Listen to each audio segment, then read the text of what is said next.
Bom dia, oitavo ano!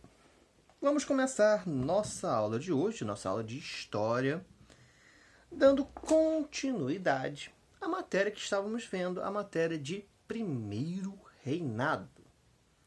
Fizemos a correção da matéria, da correção do nosso dever de casa. Agora já estamos entrando de novo no nosso conteúdo. E a gente tem que lembrar certas coisinhas antes da aula de hoje. Primeiro, que Dom Pedro I, ele era filho de Dom João VI. Isso é algo importante, gente, porque para alguns brasileiros ficou uma sensação estranha. Imagina, você está lutando contra Portugal pela sua independência. Aí você consegue a independência, mas o líder do Brasil é filho do rei de Portugal? Estranho, não? Foi o que aconteceu no Brasil. Essa situação em si, digamos que deixou um gosto amargo para uma parcela da população, principalmente em uma determinada região do Brasil, que a gente vai ver agora as consequências dessa situação. A insatisfação com o governo imperial. Logo de início, o governo de Dom Pedro I, no Brasil, mostrou-se bastante autoritário. A dissolução da Assembleia Constituinte e a imposição do poder moderador, por exemplo, representam exemplo de preocupação do imperador em manter seus interesses como prioridade em relação às necessidades da população. Por que, professor? Porque, primeiro, ao dissolver a Assembleia Constituinte, ele está expulsando a representação do povo e criando ali um conjunto de leis, uma Constituição. A Constituição é a coisa mais importante de um país. É através da Constituição que você sabe o que é certo e errado, o que pode e o que não pode. E ele impõe uma Constituição que é feita por um grupo que vai com a cabeça dele. E o que o Dom Pedro I pensa não necessariamente é o que a população brasileira pensa. Então, ele fazer isso gera um alarme. Epa, ele está querendo coisa demais. Aí, junto com isso, ele bota o poder moderador, que é um poder que, por lei, deixava ele intervir em qualquer coisa. As pessoas, peraí, ele quer fazer uma monarquia absolutista ou constitucionalista? Ele quer dar ao povo o poder de decisão ou manter para ele esse poder de decisão? Essas coisas geram dúvidas, porque as atitudes de Dom Pedro foram muito autoritárias. O que é o autoritarismo? Um governo autoritário é aquele que não considera as liberdades individuais da população, decretando medidas impositivas que devem ser obedecidas sem questionamento. E é isso que Dom Pedro I está fazendo. Ele está impondo a sua vontade perante toda a população brasileira e perante todo o território nacional. Ele não está interessado muito na opinião dos representantes do povo, apesar de que a gente sabe que esses representantes não representavam muito assim o povo. Muitos ali estavam representando seus próprios interesses e de grupos que eles representavam de verdade, como grandes fazendeiros, grandes produtores de café e essas coisas. Por isso, a insatisfação com Dom Pedro I cresceu ao longo dos anos, tanto entre as elites como entre a população mais pobre. A Confederação do Equador. Na província de Pernambuco, o descontentamento com o Império foi intenso, principalmente após a promulgação da Constituição de 1824.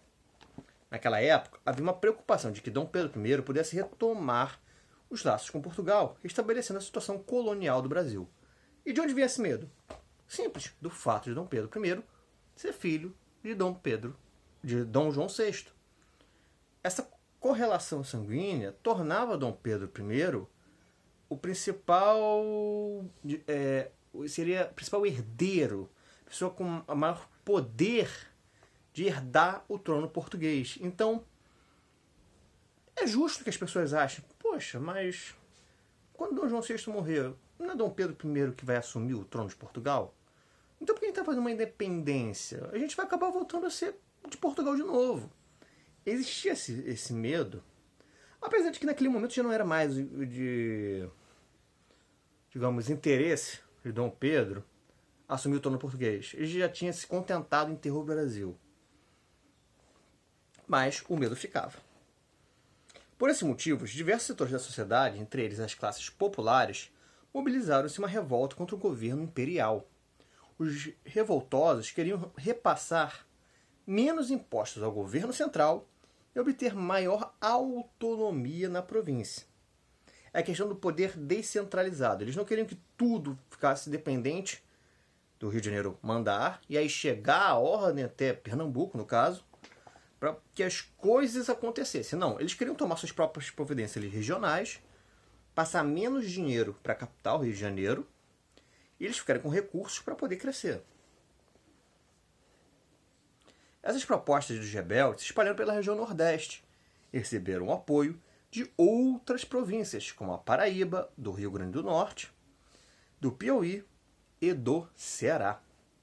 Assim, em julho de 1824, foi anunciada a proclamação de uma república no Nordeste, chamada Confederação do Equador. Eu falei província do Pernambuco, não estado do Pernambuco. Por quê? Porque as províncias eram os nomes dados a essas divisões do Brasil quando ele era império. E tem um porquê que o livro de vocês não traz, mas é bom dar essa ideia do porquê essa diferença de província para estado. Não está mudando só o nome, professor? Não. Tem uma razão de se usar cada nome. Uma província, ela é uma divisão ali territorial, dá seus limites em si, por exemplo, de jurisdição dos policiais de cada província, dos juízes de cada província, até a questão de arrecadação de impostos, etc. Mas a província, ela não tem poder de autonomia que um estado tem. Um estado, dentro de um país, ele é muito mais autônomo, consegue tomar muito mais decisões por si mesmo, sem depender da capital da nação. A província não, ela depende muito do que é decidido na capital para se gerir. Então, quando a gente fala de um país grande, pode até ser um país pequeno que tem a província, mas é difícil em si a gente encontrar em países muito pequenos a existência de províncias. Porque em países muito pequenos, não tem muito porquê você ficar dividindo ele. É mais para países grandes como o Brasil. E quando a gente vê países grandes como o Brasil, província, quer dizer que a capital manda demais. Quando a gente vê estados, é porque essas regiões já têm mais autonomia. Essa é a diferença.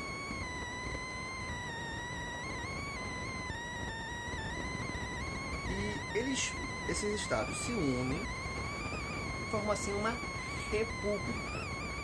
Eles decidem que ali eles vão tentar se separar desse Brasil que eles não estão mais reconhecendo. E assim se tornar uma instituição, uma nação diferente.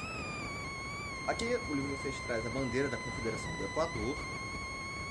E ela tem alguns elementos importantes. Os ramos do ladinho representam as riquezas agrícolas do Nordeste brasileiro, ou seja, a plantação do Nordeste brasileiro que gerava uma grande renda, como a cana-de-açúcar e o algodão. O daqui é a cana-de-açúcar, o daqui é o algodão. A mão na parte superior da bandeira é referência ao conceito da justiça, ou seja, eles estavam tentando criar uma nação baseada na questão da justiça, que todos teriam justiça e que a justiça ela seria imparcial. Temos as 4 estrelas centrais que representam as províncias que participaram do movimento: Pernambuco, Paraíba, Ceará e Rio Grande do Norte.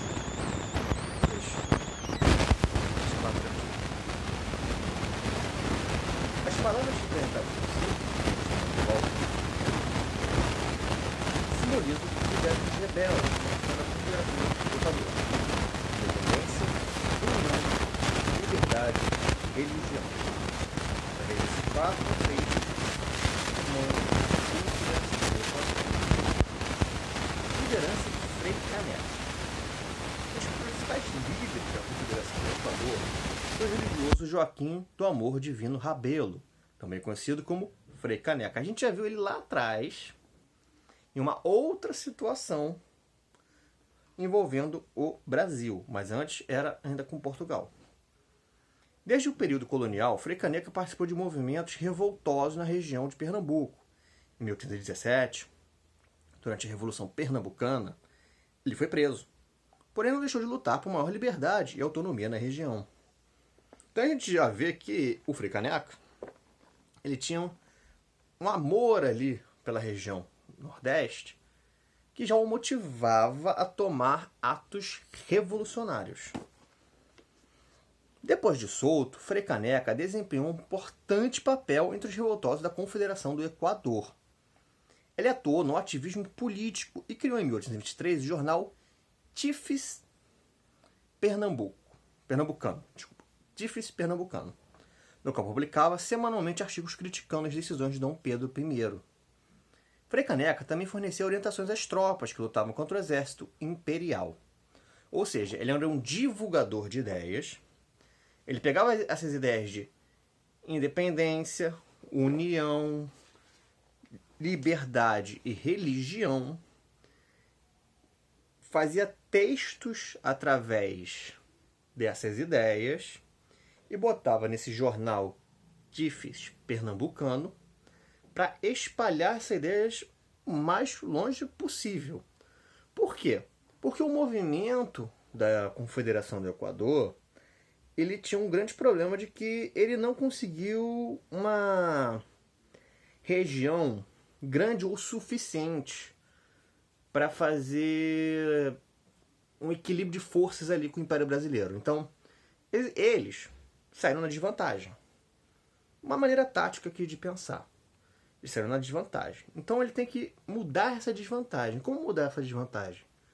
Conseguindo mais apoio, mantendo as forças que ele tem e tentando desenvolver essa ideia de confederação do Equador. E, até pela influência que ele tinha, e também conhecimento, o Frei Caneca era uma pessoa muito estudada. Ele também ajudava na questão das tropas em si, ele dava ordens, ele era um dos estrategistas ali, além de ser um dos principais líderes. A repressão imperial contra o movimento foi intensa. O mapa a seguir mostra a região em que a Confederação do Equador vigorou e quais foram os focos de resistência dos revoltosos. Temos aqui o mapa, mostrando para vocês o mapa. Essa setinha vermelha são as forças enviadas pelo Rio de Janeiro para acabar com esses movimentos. Tiveram dois frontes que saíram, um pela Marinha e o outro pelo Exército, que ainda estava se formando. Temos que lembrar que o Brasil é independente há pouco tempo. A gente não tinha uma cadeia militar toda organizada. Antes estava se formando isso. A Marinha já era mais organizada porque pegou muito dali do que foi a Marinha Portuguesa. Então a nossa Marinha brasileira, ela se formou antes do Exército. E também vieram forças de outros lugares. Lugares que ficaram do lado de Dom Pedro I. Porque o movimento, apesar de pegar toda essa região, ela não convenceu todo mundo. Tinha gente ali que estava de acordo com Dom Pedro I. Após algumas batalhas entre o governo central e os revoltosos, em novembro de 1824, a Confederação do Equador chegou ao seu fim. Alguns participantes do movimento foram presos e outros foram condenados à morte. Entre os condenados estava Frei Caneca, executado na cidade de Recife. Por que executaram ele dessa vez? Porque, diferente da Revolução Pernambucana, ele teve mais ações nesse momento e demonstrou ser uma pessoa mais perigosa ali ao governo de Dom Pedro I. Então, por causa disso, dessa vez ele não foi preso, ele foi executado. Só que o problema é que essas insatisfações com Dom Pedro I não ficavam só na região nordestina. O Dom Pedro I, as atitudes autoritárias dele davam medo a muita gente. E preocupava muita gente também. Até porque, por ele estar querendo impor tanto a vontade dele, fica aí uma meio que briga de interesses de pessoas que querem mais autonomia para tomar mais suas próprias decisões. Quando essa autonomia não vem, ela enfurece certos grupos, e um outro grupo enfurecido foi na província da Cisplatina. A política externa empreendida por Dom Pedro I também gerou polêmica entre os brasileiros, contribuindo para a estimação da população com seu governo.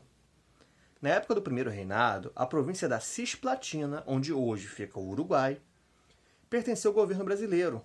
Em 1825, porém, grupos separatistas da Cisplatina declararam sua desvinculação do Império e anexação às Províncias Unidas do Rio da Prata. Se lembram? Províncias Unidas do Rio da Prata era aquele país que foi formado, que depois viria a ser a Argentina, que é ali que teve por um tempo a parte que era o Paraguai, que depois o Paraguai se separou deles. Então, essa nação, ela chamava a atenção desse grupo separatista da Cisplatina, até porque, aí vem uma coisa interessante. A região da Cisplatina ela foi tomada quando Dom João VI estava aqui na região do Brasil, quando ele veio para cá. E meio que aquela região sempre foi, tipo, era do Brasil, mas não era do Brasil, porque a população era muito mais hispânica do que portuguesa. Então o Uruguai era uma região que meio que, quando o Brasil foi formado, ali na independência, foi formado porque estava ali no território português e foi puxado. Mas as pessoas em si não se identificavam do lado português. Estavam mais para o lado espanhol. Por isso que, quando eles viram as ações de Dom Pedro I, viram que seus interesses provavelmente não seriam atendidos e aí decidiram se desvincular do Império. Vamos sair fora desse Império aí brasileiro e vamos nos unir às Províncias Unidas do Rio da Prata, que assim a gente acha que vai ter mais representação dos nossos interesses. Dom Pedro I não aceitou essa decisão, o que deu início à Guerra da Cisplatina. Durante 3 anos, as tropas do exército imperial brasileiro lutaram contra os grupos da Cisplatina, que se uniram às Províncias Unidas do Rio da Prata. Como ocorreu em regiões litorâneas e próximo à bacia do Rio da Prata, o conflito envolveu batalhas navais e batalhas terrestres. A guerra desgastou ambos os lados da luta e só terminou com a interferência da Inglaterra, que tinha interesse em manter suas relações comerciais na região, e para isso precisava manter o livre acesso à bacia do Rio da Prata. Vou explicar essa situação. Eu tinha que pegar um mapa. Eu vou mostrar o mapa assim na aula para vocês, no grupo. Ali, aquela conexão de Brasil e Argentina, hoje existe um país ali no meio, aqui assim no meio. Imagina a ponta do meu dedo aqui é o meio. Então, essa ponta aqui do meu dedo é Uruguai. Essa região aqui do Uruguai, ele dá acesso a um rio que vem por aqui, um rio grande, bastante navegável, que ele adentra o continente americano, sul-americano. Esse é o Rio da Prata. O Rio da Prata, desde períodos muito mais antigos a esse período agora colonial, de ex-colônias, novos países, ele sempre foi uma saída de produtos e bens e matéria-prima do interior da América. Inclusive, o Brasil mesmo usava muito esse Rio da Prata. Por quê? Era muito mais fácil você sair de navio do Rio de Janeiro, vai lá na Cisplatina, entra no Rio da Prata e sobe e vai para Mato Grosso, do que você por terra ir. Porque por terra não tinha caminho. Por terra não tinha estrada naquela época. Por terra era muito perigoso. No meio ali do Brasil, tinham diversas tribos indígenas que não gostavam do Império Brasileiro, afinal o Império Brasileiro também não gostava deles. Então a situação era muito não era nada amistosa. Sem contar de todo o período animal em si.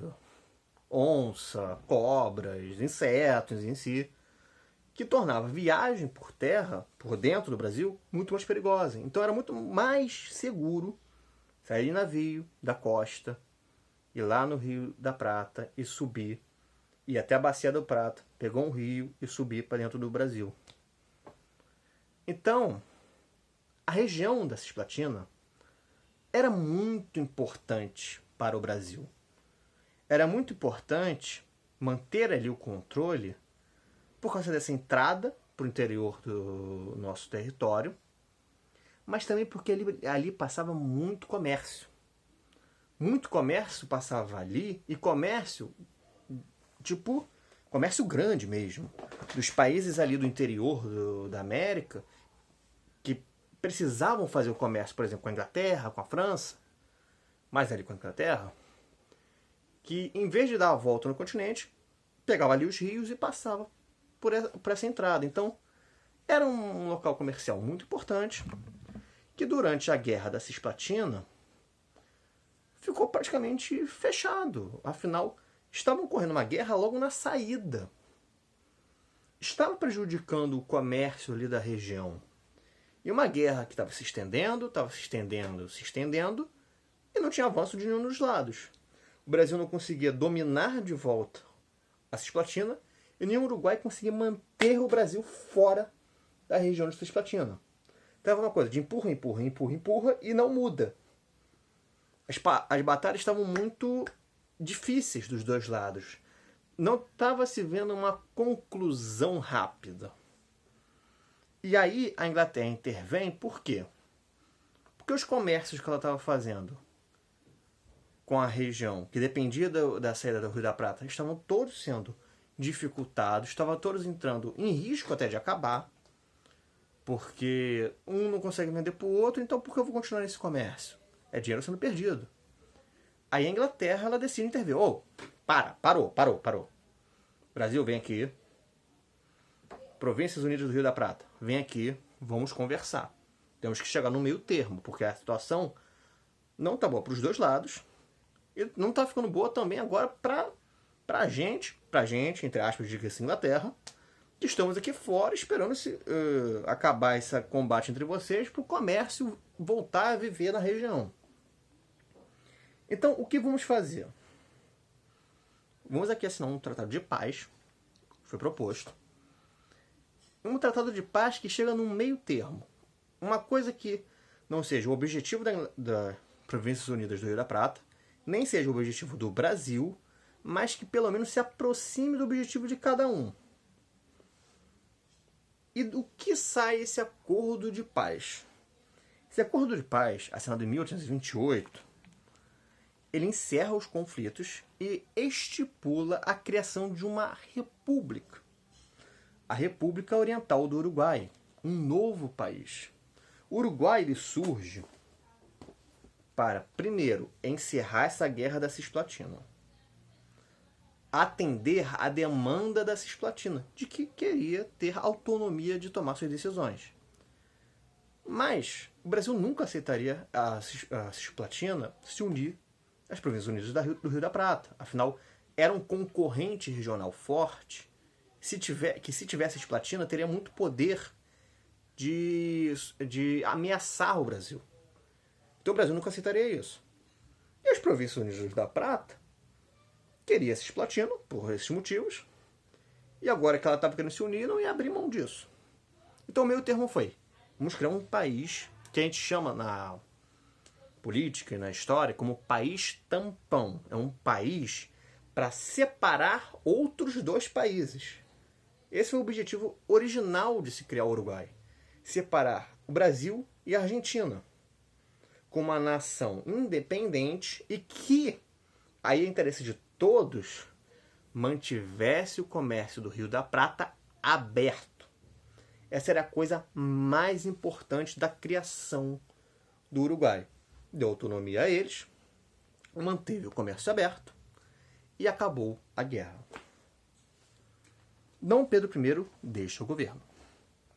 Com o conflito na região da Cisplatina, o governo de Dom Pedro I se desestruturou ainda mais. Ele fez uma guerra muito grande, muito custosa, que aumentou ainda mais a dívida que não tinha sido acabada. Aquela dívida que ele iniciou com o Tratado de Paz e Aliança entre Brasil, Portugal e Inglaterra, ele não acabou. Ele fez outras dívidas com essa guerra. Então, a decisão em si de criar uma guerra tão grande foi muito ruim.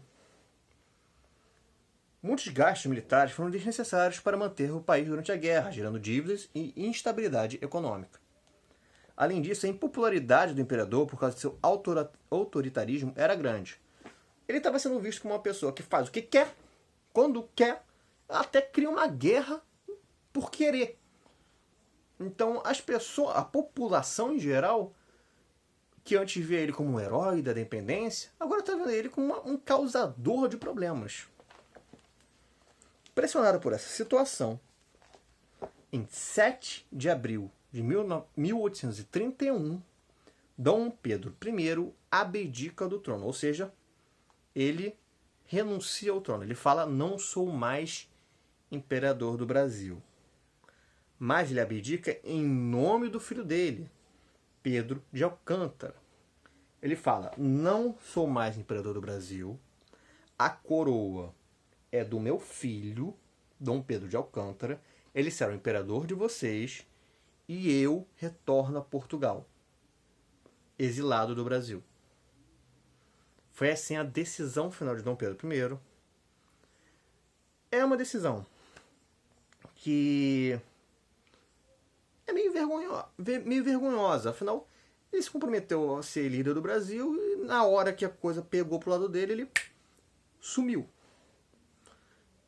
Historicamente, é meio feio essa renúncia dele. Mas realmente não dava mais para ele, gente. A situação estava muito ruim. Podia ele ocorrer até um fim do Império Brasileiro antes do que ocorreu, devido às insatisfações com ele. E no fim isso desencadeia num período que a gente vai ver no próximo capítulo, que é o período regencial. Por quê? Quando ele abdicou, Dom Pedro de Alcântara, que vai ser Dom Pedro II, ainda era muito jovem. E era uma criança. Uma criança não pode governar. Então, até ele completar uma certa idade, o Brasil ele foi comandado por um grupo, e depois indivíduos, apontados para serem regentes, ou seja, aquele que comanda enquanto o imperador está crescendo. Ou quando... mais ou menos foi a situação do Brasil. As relações entre Brasil e Uruguai hoje em dia. Após a Guerra da Cisplatina, as relações entre o Brasil e o Uruguai tornaram-se mais amistosas. Os países passaram a estabelecer relações diplomáticas dentro de um contexto de cooperação sul-americana. Atualmente, Brasil e Uruguai mantêm grande integração na América do Sul. Ambos os países desenvolveram acordos de cooperação nos campos comercial, científico, migratório e de transporte. Vamos ler o textinho abaixo sobre isso. Em 31 de julho de 2012, a presidenta da República Federativa do Brasil, Dilma Rousseff, e o presidente da República Oriental do Uruguai, José Alberto Mujica, instituíram um grupo de ação de alto nível Brasil-Uruguai, o GAN, encarregado de consolidar o Plano de Ação para o Desenvolvimento Sustentável e Integração Brasil e Uruguai. Esse plano abrange áreas prioritárias para o aprofundamento da integração bilateral, ou seja, dos dois lados. Notadamente, nos âmbitos da integração produtiva, ciência, tecnologia e inovação, comunicação e informação, integração da infraestrutura de transportes, livre circulação de bens e serviços e livre circulação de pessoas.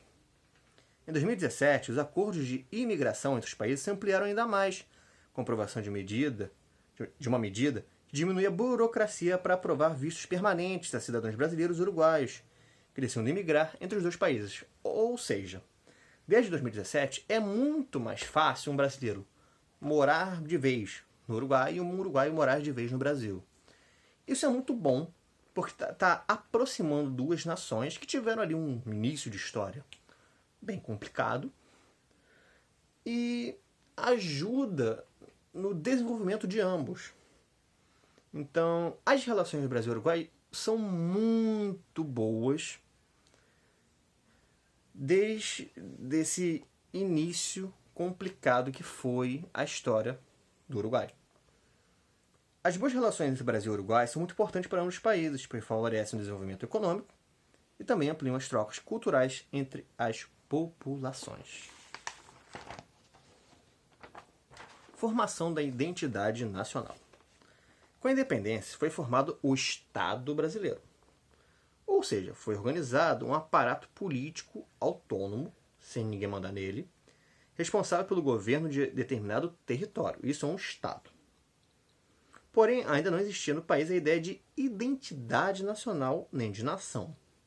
O que é isso? Ter uma identidade nacional significa compartilhar com um grupo de pessoas os mesmos costumes, língua, tradição, origem, formando então uma nação. A identidade nacional é muito importante porque é o que identifica a gente como iguais. Por que somos brasileiros? Porque a gente está num país de língua portuguesa, mas a gente não seria português? Então não é só isso, não é só a língua. É porque a nossa cultura é uma formação de um conjunto de outras culturas. A europeia, a africana, a indígena brasileira. Isso já contribui bastante. É porque nós temos certas concepções de ideias comuns entre nós. Nós temos eventos culturais que são muito fortes na nossa cultura, como o carnaval, por exemplo. Gostamos de futebol. O futebol foi adotado pelo Brasil como um esporte nacional, apesar de ter vindo de fora. Então nós temos diversas coisas que juntas vão formando a nossa identidade nacional.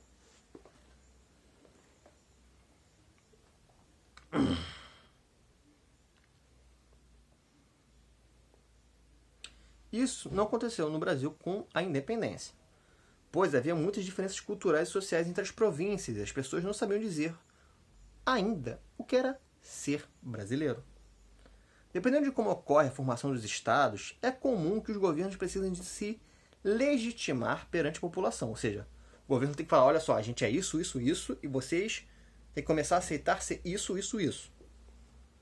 Nesses casos, costuma-se selecionar elementos culturais dos grupos dominantes para representar os símbolos do país como um todo, formando assim uma identidade nacional que não corresponde necessariamente aos costumes da população em geral. Um dos primeiros símbolos nacionais criados no primeiro reinado foi a bandeira do Império. A pedido de Dom Pedro I, em 1822, o artista francês Jean-Baptiste Debré desenhou então uma bandeira. Essa é a bandeira do Império, e ela tem coisas relacionadas mais à família de Dom Pedro, a família real, que foi usada para tentar criar uma representação também à população. O que cada elemento quer dizer? Primeiro, a cor verde representa a Casa de Bragança, a dinastia a qual pertencia Dom Pedro I. No centro da bandeira tem inseridas as esferas Armilá e a Cruz da Ordem de Cristo, ligadas também à família real e à religiosidade católica que essa família tinha. As 19 estrelas prateadas representavam as províncias do Império. Aí já vem a questão nacional. A coroa representava um símbolo do império e do poder da família real, ou seja, significando que aquele país estava sob uma ordem monárquica. O losango amarelo representava a dinastia de Habsburgo, a qual pertencia à imperatriz Leopoldina, casada com Dom Pedro I, ou seja, ele juntou as cores da família dele com as cores da família dela, para representar a maior parte da bandeira. Os ramos de café e de tabaco faziam referência aos produtos agrícolas cultivados no primeiro reinado, que era a principal fonte de renda, ou seja, de poder monetário desse império. Então essa bandeira ela foi criada por motivos mais da família real, de quem mandava no Brasil, e através desse símbolo foi tentando se criar uma aproximação com a população. Tanto é que quando vem a República, algumas coisas se mantêm, como, por exemplo, as estrelas representando os estados, ok, isso é bem comum, tem vários países, mas as cores. Se manteve o verde. O verde na bandeira da República, ele muda de significado. De ser a família Bragança, vira a riqueza florestal e de fauna que a gente tem. O amarelo, a riqueza mineral das terras. Então, existe toda uma construção de ideias para criar esses símbolos nacionais. Bem, turma, vamos encerrar por aqui. Com certeza vocês devem ter algumas dúvidas, querem fazer algumas perguntinhas. A aula passada foi boa, vocês fizeram bastante dúvidas, deu para conversar bastante. Vamos tentar manter esse ritmo, porque com as dúvidas de vocês a gente constrói mais informações que não está no livro de vocês. O livro de vocês está talvez faltando passar o que vocês têm a mais pensado sobre a matéria, e por isso eu vou ajudando vocês através das suas perguntas também. Vamos lá para o Telegram.